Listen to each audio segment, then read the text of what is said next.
நிச்சயமாகவே உங்கள் நம்பிக்கை வீண் போவதில்லை. கர்த்தர் உங்கள் நம்பிக்கைக்கு தக்கதாய் உங்களுக்கு பலன் தந்து உங்களை ஆற்றி தேற்றி நடத்துவார். நீதிமொழிகள் 24:13-14. என் மகனே, தேனை சாப்பிடு, அது நல்லது. கூட்டிலிருந்து ஒழுகும் தேன் உன் வாய்க்கு இன்பமாய் இருக்கும்.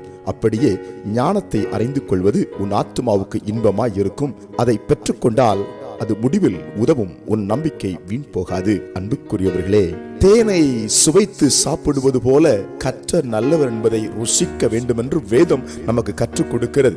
இரண்டாவது, ஞானத்தை அறிந்து கொள்வது ஆத்துமாவுக்கு இன்பமாய் இருக்கும் என்று வேதம் சொல்கிறது. ஒரு ஆத்துமா இன்பத்திலே பூரிக்க வேண்டும் என்றால், ஆத்துமா சுகமாய் வாழ வேண்டும் என்றால், ஆத்துமா பக்தி விருத்தியோடு இருக்க வேண்டும் என்றால், நாம் ஞானம் என்ற தேவனை அறிந்து கொள்வது மிக மிக அவசியம். தேவனை அறிகின்ற அறிவிலே வளர்வது மிக மிக அவசியம். வசனத்தை அறிகிற அறிவிலே வளர்வது மிக மிக அவசியம். உண்மையாகவே வேதம் என்னும் தேன்கூட்டில் இருந்து ஒழுகும் தெளித்தனை போன்ற வசனம் என்னும் களங்கமில்லாத ஞானப்பாலை நாம் குடிக்கும் போது நம்முடைய வாழ்க்கை சுபிட்சமாயிருக்கிறது. ஹல்லேலூயா! வாழ்க்கை இன்பமாயிருக்கிறது. நிச்சயமாய் உங்கள் நம்பிக்கையை தேவன் கனப்படுத்துவார். வேத வசனத்தின் மேல் அதிகமாய் பற்று வைத்து ஐக்கியம் வைத்து அதன்படி நடக்க நாம் நம்மை ஒப்புக் கொடுக்கும் போது வாக்குத்தத்தங்கள் ஒரு நாளும் உங்கள் வாழ்க்கையில நிறைவேறாமல் போவதில்லை. கர்த்தர் மேல் வைத்திருக்கிற நம்பிக்கை வீண் போவதில்லை. உங்கள் நம்பிக்கை கெட்டு போவதில்லை. உங்கள் நம்பிக்கை அழிக்கப்படுவதில்லை. உங்கள் நம்பிக்கையை கர்த்தர் நிச்சயமாய் நிறைவேற்றுவார். நம்பிக்கையினாலே வாழ்வை பெற்று